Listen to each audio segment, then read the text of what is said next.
32. Explore all of those, all of those feelings surrounding death. I mean, it's a very confronting thing. One minute you think you're living to a pension, or I was a travel agent. I travelled the world. I did what I wanted to do.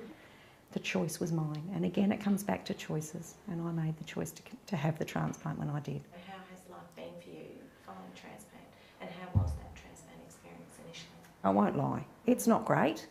Emotionally, what little goals did you set for yourself? I set every day in the transplant. I set what the blood counts would be. That was my goal. Every morning I would get up and I would get changed out of my pyjamas into clothes. Because when you're in pyjamas, you're psychologically sick or tired. So that's my way of getting through the day. Listen to my songs when I was having a hard time, and then I would focus on getting out of the hospital. I did little goals. When I got home, I focused on my 100 days. I tried to do what I wanted to do. I think for me, not being able to pat my animals was really hard.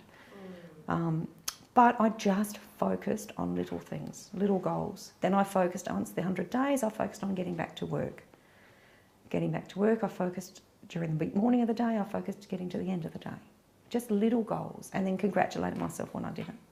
And how did you go about congratulating yourself? Just with little treats? Chocolate. Chocolate. And even in my life ever since, I don't plan more than 3 months in advance unless I'm planning for a holiday. Now, every year I have tests, and I'm 14 years in remission, and I still have tests every year. But I embrace those tests because they tell me what's happening inside my body, which my dad used to say when he was fighting cancer. Kid, I can fight anything, but I don't know what's happening inside my body.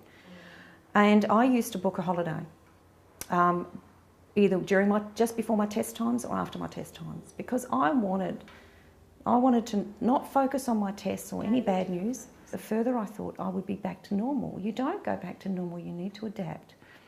I didn't listen to my body, but now I listen to my body. If I get the shakes, if my hands start going like that, I know I've pushed my body too far. So I have a little nana nap. If so my words get jumped, jumped, kind of. I have no fear now. I face death, I have no fear. So if I want to do something, I go and do it. If I want to go to Borneo and I don't have any money, I don't care. I just go to Borneo, bung it on the credit card. What's the worst that can happen? Life's too short. I want to make the most of every day. I want to make the most of every hour. So and if you had a message that you would like to give, to people, what would that surround? What would that involve, physically, emotionally, and spiritually? I think for me, physically, listen to your body. If you want to do a walk, start slow. Do a short walk. Don't plan a marathon. And then congratulate yourself when you get that little bit further. I couldn't walk there for a while. I couldn't even change a printer font on a cartridge printer, because when I was on steroids, I could paint 5 rooms in my house. But once I came off that, I couldn't even change a printer font. You just set yourself little goals. And I always say cancer's like an octopus. It doesn't just affect the patient, it affects your friends, your family, the kids, the schools, your workmates, everybody. And everyone will cope differently. So for me, I needed positive. I needed humour, I needed a doctor I believed in, I needed nursing staff that I respected. And I needed to set myself little goals. And it's been a bloody hard journey, sorry. No, that's all right. But it's been a liberating journey.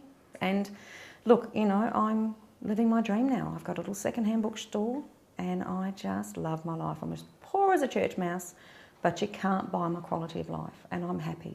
Well, thank you, Sharon. Thank you for sharing your time this morning. And, good luck with the future. I thank you. Thank you for this opportunity.